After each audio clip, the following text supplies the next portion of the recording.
Hello दोस्तों, मैं सी उत्तम मोदी स्वागत करता हूं आप सभी लोगों का हमारे इस नए वीडियो के अंदर। जैसा कि आप सब लोगों को पता है, 3 जनवरी 2025 की एक इंस्टीट्यूट की नोटिफिकेशन है जिसके अंदर इंस्टीट्यूट ने 7 चार्टेड मेंबर्स की मेंबरशिप को सस्पेंड कर दिया है, या मैं कहूं कि मेंबर रजिस्टर से हटा दिया है। नोटिफिकेशन आप सब लोगों ने पढ़ ली होगी, एक एक बार सबके फोन में नोटिफिकेशन आ भी गई होगी। मगर क्या जानने की कोशिश करें कि क्या गलती है ऐसी जो हम लोग चार्टेड मेंबर्स आज भी कर रहे हैं, या जिसकी वजह से हमें गिल्टी ठहरा दिया जाता है। हम सब लोगों ने वो नोटिफिकेशन पढ़ ली, 7 नाम पढ़ लिए होंगे, क्लॉज भी देख लिए होंगे, बट उस क्लॉज में लिखा हुआ क्या है शायद मैं कहूं तो बहुत सारे मेंबर्स को पता भी नहीं होगा। ठीक है, पढ़ लिया, दैट्स इट। बट क्या ऐसी गलतियां हैं जो हम लोग कर रहे हैं? तो इस वीडियो के अंदर जानेंगे हम लोग कि वो 7 मेंबर्स कौन कौन से हैं, उनको कौन से क्लॉज के अंदर गिल्टी ठहराया गया, और कितनी पनिशमेंट और कितना जो टाइम रिमूवल है वो उनको दिया गया। तो चलिए शुरू करते हैं। मैं बात करूं सबसे पहले तो मेजरली जो गिल्टी ठहराया गया है वो ठहराया गया है शेड्यूल 2 के पार्ट 1 के क्लॉज 7 के अंदर। मैं बात करूंगा सारे क्लॉजेस जिनमें मिसकंडक्ट ठहरा गया है उसके बारे में भी। इसमें सबसे पहले नाम आता है अरुण भा चट्टोपाध्याय जी का, जो कि कलकत्ता से हैं। 3 मंथ और 1 लाख रुपए की पेनल्टी के साथ इनका जो नाम है वो मेंबर रजिस्टर से हटाया गया है 3 महीने के लिए, अगर मैं कहूँ। दूसरा नाम है मुन्नी कुमार गुबलीगिरी जी का, जो बेंगलोर से। तो उनके ऊपर बेसिकली 90 डेज का मेंबरशिप सस्पेंशन था, जो 30 डेज से बढ़ा दिया गया जस्ट बिकॉज कुछ 20,000 रुपए की पेनल्टी उनके ऊपर ऑलरेडी लगाई गई, जो कि वो फेल हुए पे करने में। तो इंस्टीट्यूट ने अपनी पावर को एक्सरसाइज करते हुए 30 दिन का सस्पेंशन और बढ़ा दिया। फिर उसके बाद नाम आता है राहुल चिलाल जी का, जो कि 60 डे के लिए उनका मेंबर्स रजिस्टर से नाम सस्पेंड किया गया है विद 20,000 रुपए की पेनल्टी। अगला नाम है पांड्या राजन आर, जो कि बेंगलोर से हैं, और इनका भी 60 दिन और 20,000 रुपए के साथ सस्पेंड किया गया। एक नाम आता है आनंद झुंझुनवाला जी का। आनंद झुंझुनवाला जी कोलकाता। फिर इनके ऊपर पेनल्टी लगाई गई है 5 लाख रुपए की। 3 साल के लिए इनका रिमूवल है नाम का, और 1 month additional just because penalty पे करने में ये फेल हुए हैं विद इन टाइम। तो बेसिकली ये जो लगे हैं, अगर मैं कहूँ नेम रिमूवल के सस्पेंशन बोल सकता हूँ, अगर तो ये लगे हैं सारे के सारे क्लॉज शेड्यूल 2 के पार्ट 1 क्लॉज 7। यहाँ पर आनंद झुंझुनवाला जी जो है उनके ऊपर पार्ट 1 के क्लॉज 7 के अलावा क्लॉज 5 के अकॉर्डिंग भी पेनल्टी जो है वो लगाई गई है।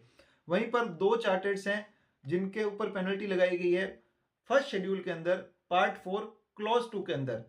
अक्षय जैन गंटूर से और रंजीत कुमार यादव दिल्ली से। अक्षय जैन के ऊपर पेनल्टी लगाई गई है 5 लाख रुपए की।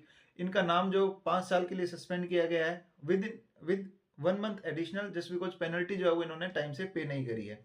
तो इनका जो नाम है वो 5 साल प्लस 1 मंथ के लिए सस्पेंड किया गया है। और रंजीत यादव जी जो दिल्ली से हैं, इनका नाम 1 लाख रुपए के साथ 90 दिन के लिए सस्पेंड कर दिया गया। अब ये है क्या क्लॉज, मैंने बता दिए, नोटिफिकेशन इतना सब तो आप सब लोगों को पहले से पता था। है क्या ये क्लॉज? अगर मैं सबसे पहले बात करूं, जो लास्ट में 2 नाम बताए मैंने जिनके ऊपर सस्पेंशन हुआ है फर्स्ट शेड्यूल के पार्ट 4 क्लॉज 2 के अंदर, जो लगता है, अगर मैं बात करूं अदर मिसकंडक्ट जनरल सब सीए के ऊपर। इसके लिए जरूरी नहीं है आप प्रैक्टिसिंग हो, इसके लिए जरूरी नहीं है कि आप जॉब के अंदर हो, ये सब सारे सीए के ऊपर अप्लीकेबल है। बेसिकली है क्या, जब आप डिस्ट्रीब्यूट करते हैं प्रोफेशन को, इंस्टीट्यूट को, जरूरी नहीं है कि ये आपके प्रोफेशनल वर्क से रिलेटेड हो। किसी भी तरीके से आप इंस्टीट्यूट को या प्रोफेशन को जो करते हैं, डिसरेप्यूट करते हैं, तो ये मिसकंडक्ट जो है वो आपके ऊपर लगाया जा सकता है। अगर मैं बात करूं किस टाइप के मिसकंडक्ट इसमें कवर होते हैं, तो अगर आप मान लीजिए कोई मटेरियल मिस रिप्रेजेंटेशन प्रोवाइड करते हैं, आपसे डेटा मांगा किसी भी गवर्नमेंट अथॉरिटी ने, आप नहीं दे रहे हैं जानबूझकर, कोई भी रीजन नहीं है देने का, बस आप नहीं दे रहे हैं, नाम खराब कर रहे हैं। या मैं बोलूं कि आपने लोन ले लिया और कोई रीजन नहीं है कि आप लोन पे ना करें, बट स्टिल आप लोन जो है पे नहीं कर रहे हैं, आप इन्फ्लुएंस करके आपने लोन ले लिया। ठीक है, मतलब अपनी डिग्री को इन्फ्लुएंस करते हैं, आप कॉन्करेंट ऑडिटर है मान लीजिए, इन्फ्लुएंस करके आप लोन ले लेते हैं। या मैं बोलूं क्लाइंट के बुक्स ऑफ अकाउंट्स जो है वो आपने मतलब रिटेन कर लिए, कोई रीजन नहीं है। तो बेसिकली किसी भी तरीके से, इसमें एक ध्यान रखिएगा, इसमें एक क्लॉज है आर्टिकल से अदर देन प्रोफेशनल वर्क करवाना भी इसमें कवर है।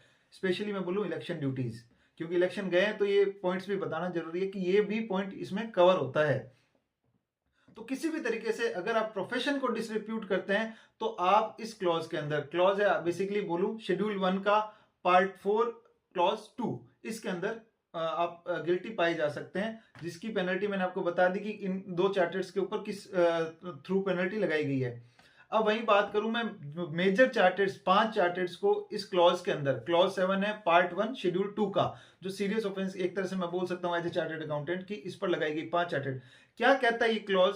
ये क्लॉज बेसिकली हम सबको पता है, ये क्लॉज कहता है प्रोफेशनल नेग्लिजेंस का, ड्यू डिलिजेंस ना करने का।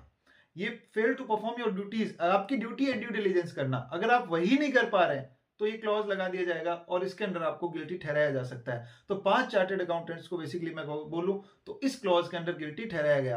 वहीं पर एक जो लास्ट में मैंने बताया आनंद झुंझुनवाला जी का नाम, आनंद झुंझुनवाला जी को क्लॉज 7 के अलावा क्लॉज 5 के अंदर भी गिल्टी ठहराया गया है, जिनके ऊपर 5 लाख रुपए की पेनल्टी और 3 साल के लिए जिनका नाम सस्पेंड था। इनको क्लॉज 5 के अंदर क्यों ठहराया गया? क्लॉज 5 ही कहता है कि आपको फैक्ट्स पता थे, डिस्क्लोज करना जरूरी थे, बट फाइनेंशियल स्टेटमेंट में आपने इंटेंशनली उन मैं बोलूं फैक्ट्स को प्रेजेंट नहीं किया, या मैं बोलूं कि आपने डिस्क्लोज नहीं किया, तो इसके अंदर आपको गिल्टी ठहराया जा सकता है और आनंद झुंझुनवाला जी को भी इसके अंदर ही गिल्टी ठहराया गया है। तो मेरी ये विनती है बेसिकली, अगर मैं बोलूं ड्यू डिलिजेंस करना हम सबका काम है, तो हम सब लोग ड्यू डिलिजेंस करके कम से कम इतने डॉक्यूमेंट हम कलेक्ट करें अपने क्लाइंट से, जिससे हम एट अ टाइम जब भी हमारे ऊपर एलिगेशन लगाया जाए तो हम साबित कर सके कि हमने गलती नहीं की है। क्योंकि अगर प्रोफेशनल ड्यू डिलिजेंस में हम कहीं भी पीछे हैं, डॉक्यूमेंटेशन में अगर हम कहीं भी पीछे हैं, तो कहीं ना कहीं ये हमारी गलती है। आप इसके लिए किसी और को दोषी है कोई भी बहाना मैं बोलूं तो नहीं कर सकते कहीं ना कहीं।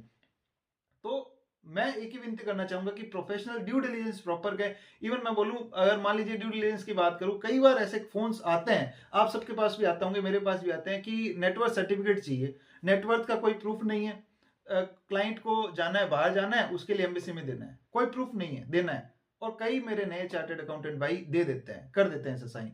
तो मैं ये कहूंगा कि अपने डॉक्यूमेंटेशन वर्क को पूरा किया जाए, डॉक्यूमेंटेशन वर्क हमें बचाता है, तो ये डॉक्यूमेंटेशन बहुत ज्यादा जरूरी है। Thank you so much for watching this video. मेरा काम था यहाँ पर आपको अवेयर करना और इस नोटिफिकेशन के बारे में बताना, इन क्लॉजेस के बारे में बताना। Thank you so much.